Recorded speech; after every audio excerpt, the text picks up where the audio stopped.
పుదీనాను మన వంటల్లో ఇంక్లూడ్ చేసుకోవడం వల్ల చాలా హెల్త్ బెనిఫిట్స్ ఉన్నాయి. అందులో వర్షాకాలంలో పుదీనాను ఫ్రీక్వెంట్గా తీసుకుంటూ ఉండాలి. ఎందుకంటే జలుబు దగ్గు నుండి ఉపశమనం పొందొచ్చు.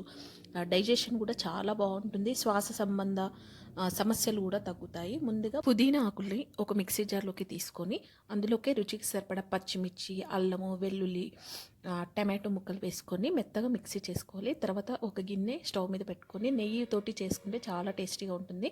నేను చూపించిన విధంగా హోల్ గరం మసాలా, కొన్ని జీడిపప్పు పలుకులు, పొడుగ్గా కట్ చేసి పెట్టుకున్న ఉల్లిపాయ ముక్కలు వేసుకొని వేగిన తర్వాత మనం ముందుగా మిక్సీ చేసుకున్న పుదీనా పేస్ట్ వేసేసుకొని పచ్చి వాసన పోయేదాకా ఆయిల్ కొంచెం పైకి తేరేదాకా మంచిగా వేగించుకోవాలి. కొంచెం పసుపు కూడా వేసేసుకోవాలి. తర్వాత ముందుగా నానబెట్టుకున్న రైస్ వేసుకొని 1-2 గ్లాసుల వాటర్ వేసుకొని రుచికి సరిపడా ఉప్పు వేసేసుకొని కుక్కర్ విజిల్స్ వచ్చేదాకా వెయిట్ చేయడమే. దీనికి నేను వెల్లుల్లి ఎగ్గు కారమును పెరుగు రైతా అయితే చేసుకున్నాను. వేడివేడిగా తింటే చాలా బాగుంటుంది.